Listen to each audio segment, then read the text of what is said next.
Hello, I'm Roger Bisbee from the Skill Builder channel, and I want to talk to you in this whiteboard presentation about cracking up. Cracks in buildings, let's have a look at that. A lot of people get very alarmed about cracks in buildings. They, oh, my house is falling down. Houses rarely fall down. Generally, the odd crack in a building is not going to make it fall. One of the reasons for that is we've got something that was invented 7,000 years ago, which we still use to this day, and that is brickwork. Brickwork bonded so that if there is a crack, the load is spread across. Now, what you very often find in old brickwork is you might find a crack in the brickwork which is going down the mortar course, along there, down there, along there, down there and along there. Very, very common, that kind of thing. That's one of the beauties of brickwork, is it is kind of accommodating. And if you don't make the mortar too strong, put a bit of lime in it, 5 sand, 1 cement, then if there is any movement in a building, and let's face it, all buildings move at some time, if there is any movement, it's taken care of by this natural give in the brickwork structure, which is a fantastic thing. If that happens, if you've got an old building, if it's built 100 years ago, as much of the London property was, it's got sand and lime buildings, the worst thing you can do is go poking sand and cement in there, a nice strong mix of sand and cement in there, thinking that you're going to be sealing that crack up. Another thing that's not very good to do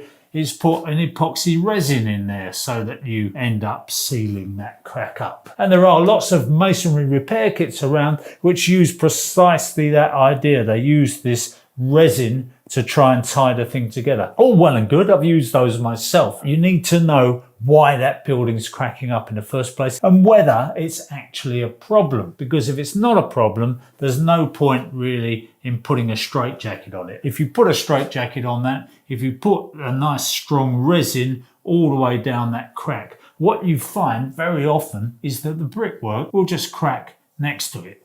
And I've seen that time and time again, where there is a crack next to the crack, if you like. The first thing you need to do is find out why that crack is occurring. The whole of London is built on clay, probably one of the worst conditions that you can build on. The problem is with it expands and it contracts according to the moisture. So if you get a very wet winter and that clay gets saturated with water, you're going to get what they call heave, which is the expansion in the clay, and it's pushing up and it's pushing on the walls, pushing on the floors, and it creates a tremendous amount of force. In the summer, when it dries out, if you get a very hot summer and you've got several weeks or months even without rain, then all that clay will crack up and you'll see all these fissures across the ground. You know, sometimes looks like earthquake. And of course, what that does is it means that the foundations that are sitting on that clay are suddenly not supported evenly and they will start to crack up. To a certain extent, this has been going on all these years and it's no big deal. They heave in the winter, they shrink in the summer. The buildings, to some extent, as I say, if they're built with sand and lime, they will tolerate a little bit of movement in that way. In that case, the worst thing you can possibly do is go putting a strong mix of sand and cement or resin into that crack, because if you do, the ground has shrunk away, the crack has opened up, you fill it up with something really tough like a 3-to-1 mix of sand and cement, and then the winter comes and the heave occurs, and what you get is that crack that you had before. The brickwork is trying to go back to where it originally was, but it can't because you filled it up, so it's going to start pushing the building out. And this is what we call ratcheting. This is a